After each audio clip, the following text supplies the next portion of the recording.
اگر تمہارے دل میں یہ سوال آ رہا ہے کہ کیا تم بھی وہ خوش قسمت ہو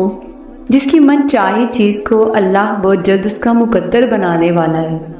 اور تم پر غیب سے معجزات کے تمام در کھولنے والا ہے، تو یاد رکھو کہ جب اللہ تمہارا مقدر بدلنا چاہتا ہے نا تو یہ 3 خاص نشانیاں بار بار تمہارے سامنے لاتا ہے۔ جان رکھو،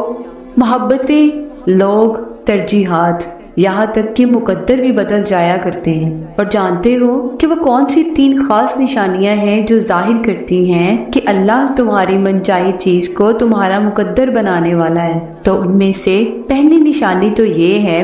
کہ اگر تم ایسا محسوس کرنے لگو کہ تمہارا دل ہر گھٹن سے آزاد ہو کر وہ ٹھنڈک محسوس کرنے لگے جو تمہارے دل میں جینے کی ایک نئی وجہ پیدا کرتے،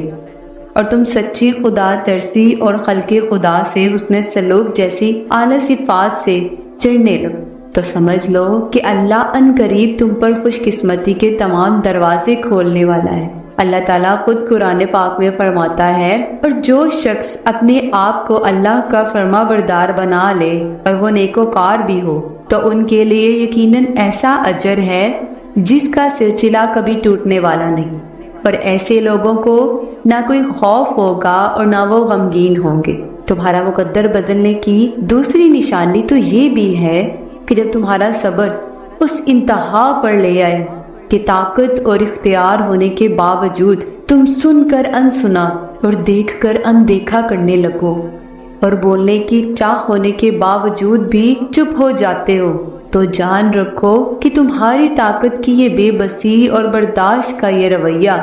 تمہیں رب کی نگاہ میں زیر نہیں بلکہ صابر بنا دیتا ہے، کیونکہ جب تم اپنے جذبات کی طاقت پر عاجزی کو غالب رکھ کر صبر کرتے ہو نا تو جان رکھو وہ مہربان رب تمہاری من پسند چیز کو تمہارا مقدر بنا دیتا ہے۔ اللہ قرآن میں تمہیں اس کا اشارہ دے رہا ہے، اور آپ ایسے صابرین کو بشارت سنا دیجئے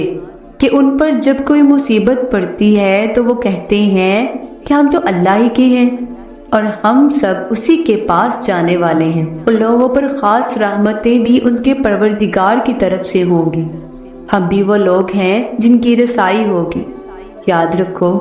کہ اگر مقدر کا لکھا ہی سب کچھ ہوتا تو اللہ تمہیں دعا کی توفیق کبھی نہ دیتا۔ تمہیں دعا کی توفیق ملنا اس بات کی نشانی ہے کہ تمہارا مقدر بدلنے والا ہے۔ اگر ایک پاؤں تدبیر سے اٹھتا ہے تو دوسرا پاؤں قسمت اٹھاتی ہے، اور جانتے ہو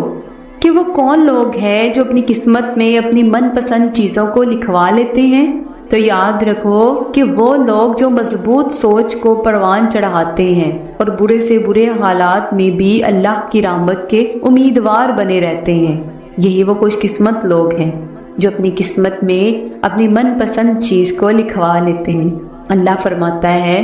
پھر وہ تم تک تمہاری پسندیدہ چیز مقررہ وقت پر لائے گا اور تم حیران رہ جاؤ گے۔ قرآن خود کہتا ہے کہ تیرا نصیب مل کر رہے گا، چاہے 2 پہاڑوں کے نیچے ہو، مطمئن ہو جاؤ، تم وہ دن ضرور دیکھو گے جب تمہارا مصور تمہاری زندگی کی بگڑی تصویر کو ایسے حسین رنگوں سے بھرے گا کہ تم خود اپنی خوش قسمتی پر رشک کرو گے انشاءاللہ۔